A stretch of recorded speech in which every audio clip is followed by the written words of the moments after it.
Hey, fourth grade. Today I'm going to make a video for you that is demonstrating the long division strategy. So today we're going to look at 1,672 divided by 4. So when I go to write this, it's going to look like this. 1,672 divided by 4. Okay, so if I'm taking a peek at my long division strategy, basically what I'm going to do is I'm going to look at this number. I'm going to look at the 1 in the thousands place, and I'm going to think, well, I can't divide 1 divided by 4. So I am going to go ahead and move my Post-it note over, and I'm going to be thinking 16 divided by 4.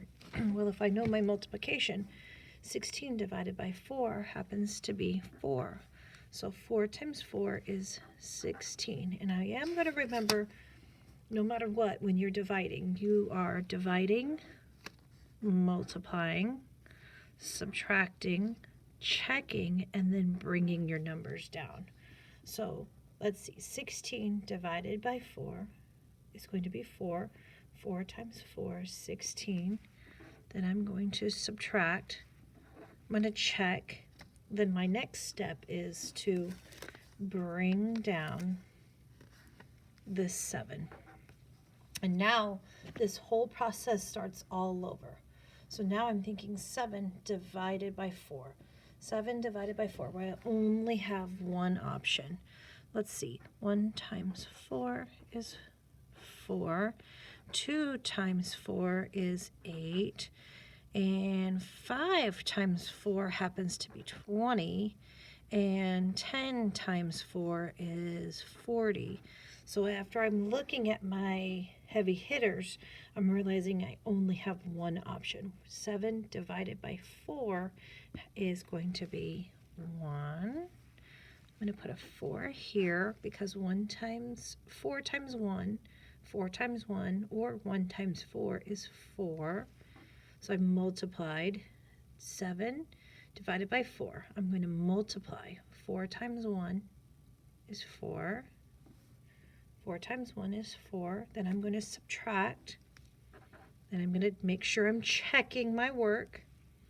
Then I have to bring down my next number, which happens to be a 2.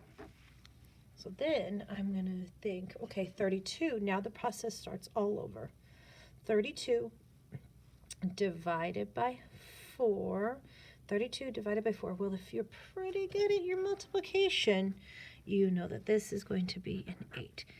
4 times 8, or 8 times 4, happens to be 32. 4 times 8 is 32. Subtract. And now I'm down to a 0, which is kind of running into my heavy hitters, but that's okay. So now I know that there is a remainder of 0, and I do want to go back and double check. So I'm going to take my quotient and multiply it by 4 to see if I get 1,672. All right, 8 times 4, 32. 4 times 1, which happens to be 4 times 1 happens to be 4, plus 3 more. It's going to be 7. And then 4 times 4, which happens to be 16. And that is how you can double check.